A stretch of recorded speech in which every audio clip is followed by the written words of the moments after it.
We've teamed up with the Ailes Apprentice program to celebrate Black History Month, and once again, Fox Report weekend anchor Harris Faulkner joins me to tell us about our last feature in this wonderful series, and it's quite a remarkable story about the entrepreneurial spirit and a man who's breaking new ground every day, and he's been on this show many times before. We've met him Good before, morning. and now we're going to dig deeper. Okay, Good fantastic. to see you. Thanks, Gretchen. As an only child, Donahue Peebles was raised by his mother in the heart of our nation's capital. He grew up at a time when D.C. was first establishing itself as the next great American city, and he took full advantage of that unique opportunity.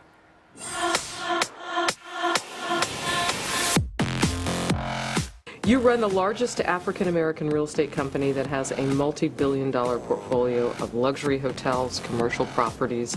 People say, wow, this guy has it all. What gets you going in the morning? The same thing that got me going in the beginning. I want to do something transformational. My grandfather worked around the clock, 2 shifts as a hotel doorman, and he taught his daughters that there was no limitation of what they could accomplish. But what gets me going every day is trying to do something different and building something better so that others can benefit from it as well. Roy Donahue Peebles was born in Washington, D.C. An only child, his parents divorced when he was just 5 years old. So that was a difficult time for me personally. I loved my father and I loved my mother, and I wanted to live with them both. And unfortunately, that wasn't the case. So while he had a relationship with his father, he was raised primarily by his mother.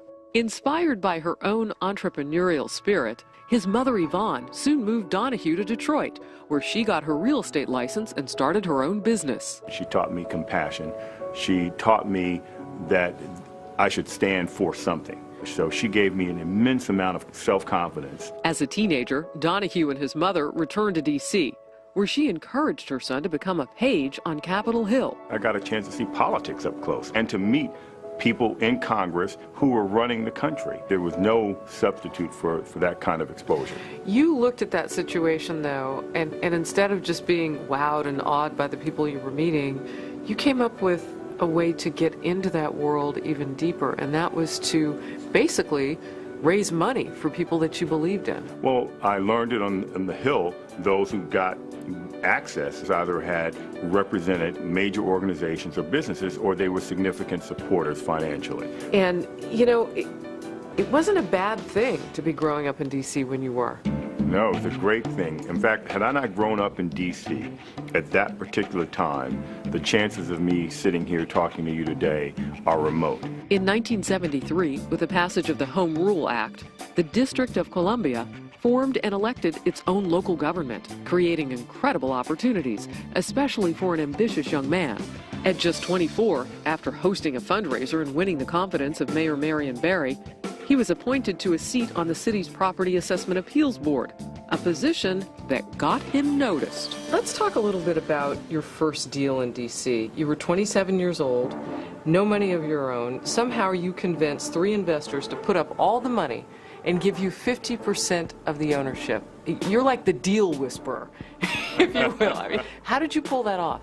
Well, I had the deal. I had the vehicle that was going to make money.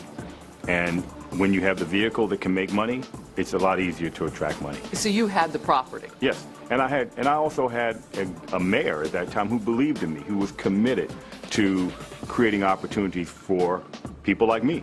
After that first deal, his real estate business took off. There were hotels, more offices, and then a vacation in Miami, which led to a relocation where he bought and rebuilt the Royal Palm and joined a private club called the Bath Club. A month later, I got a call from a reporter asking me how it felt to be the first African-American member of that club. And she explained to me it was a restricted club, didn't allow African-Americans or Jewish members, and I was the first African-American member. Donahue, no one tells you in the process. You're writing the check to join the Bath Club. No one says, hey, this is going to be the first African-American to join our club. They just didn't even say anything? Didn't say anything to me. So you find out from the reporter. So what is your response when you say? I was very surprised, and I wasn't intending on breaking that kind of barrier. And actually, I felt a little duped. The good news was they were having financial problems, and they had to sell, and I bought. So I still own the club today. It's not restricted and got a diverse membership. Now he's come to Manhattan with a very clear mission to be the first African American to own a commercial high-rise in the city south of Harlem. I was astonished to find that there is no major building south of 110th Street in Manhattan owned or developed by an African-American developer, period. There's a reason that there's no one who owns a major building south of 110th Street. What is it? It's they don't believe they have a chance anymore. That has to change.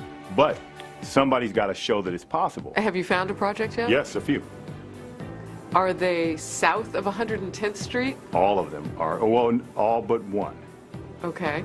And how's that going? Good. It can be done. And if I can come in here and do it, others who are here can do it, and others can come in here and do it. And so to have the opportunity to come in here and do business and do it in a way that others haven't done, that's exciting for me.